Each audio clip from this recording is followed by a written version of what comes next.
Anita's kitchen मध्ये तुमचं खूप मनापासून स्वागत करते। तर आज आपण मक्याचा चिवडा बनवूया। त्याला लागणारं साहित्य बघून घ्या।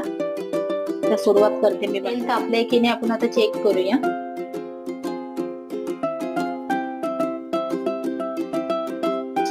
तेल तापलेलं आहे।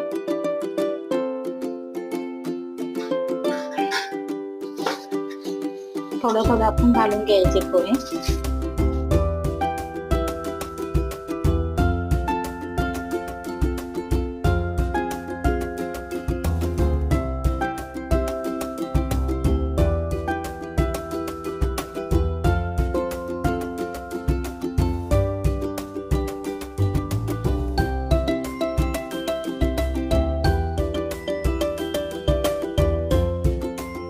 थोडे थोडे आपल्याला मके असे घालून घ्यायचे।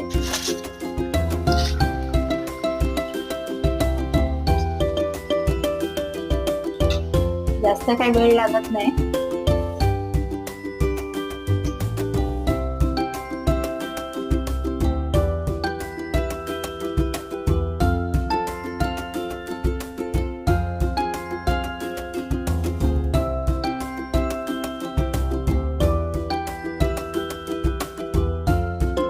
मक्याचा चिवडा आपला झालेला आहे। आता शेवटचं राहिलेलं आहे ते सुद्धा आता आपण फ्राय करून घेऊया।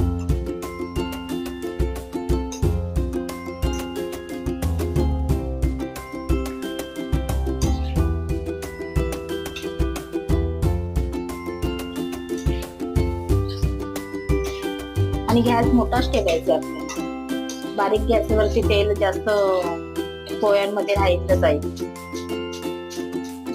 आवाज बघू शकता कसा कुरकुरीत आवाज येतोय।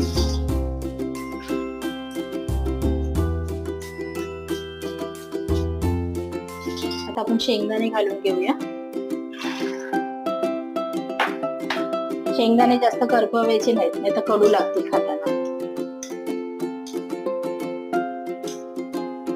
असे सतत ढवळत राहायचे।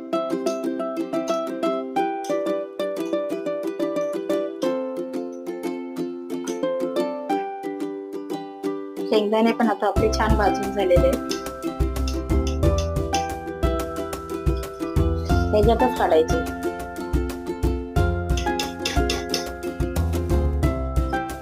चण्याची भाजलेली डाळ आपण घालून घेऊया। तिला काही वेळ लागत नाही जास्त।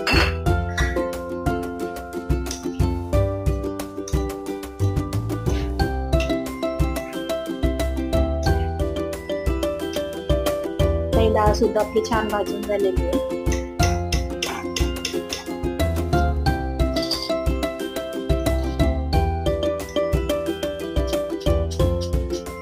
सुकं खोबरं आपण घालून घेऊ। गॅस आपल्याला मीडियमच ठेवायची आहे। जास्त काळं नाही करायचं, नाही तर कडू लागतो खाताना। खोबऱ्याचा सुद्धा कलर चेंज झालेला आहे। जास्त लाल नाही करायचे आपल्याला।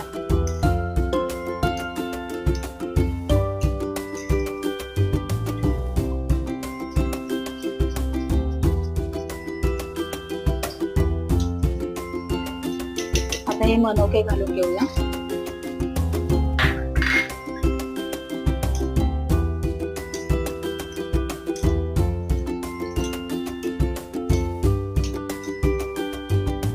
मनोके सुद्धा आपले छान फ्राय झालेले आहेत। आता काढून घेऊया।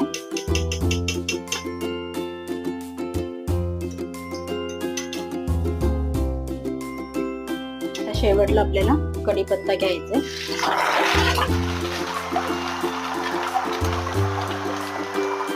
कढीपत्त्याचा सुद्धा कलर जास्त चेंज नाही करायचा। कढीपत्ता सुद्धा झालेला आहे फ्राय करून। बघू शकता आवाज येतोय बघा।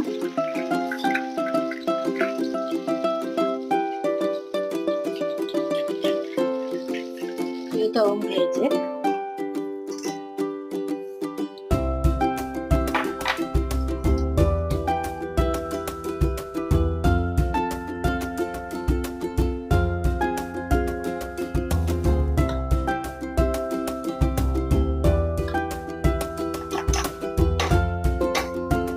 ते सुद्धा आपले तळून झालेले आहेत आता.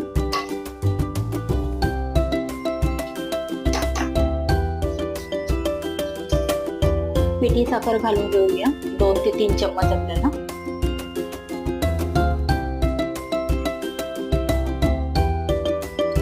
मीठ घालूया.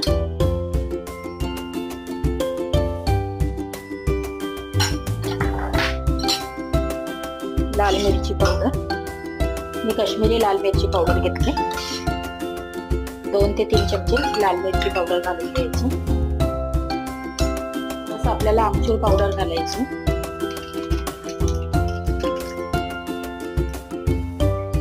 आणि आता हे सगळं मिक्स करून घ्यायचं.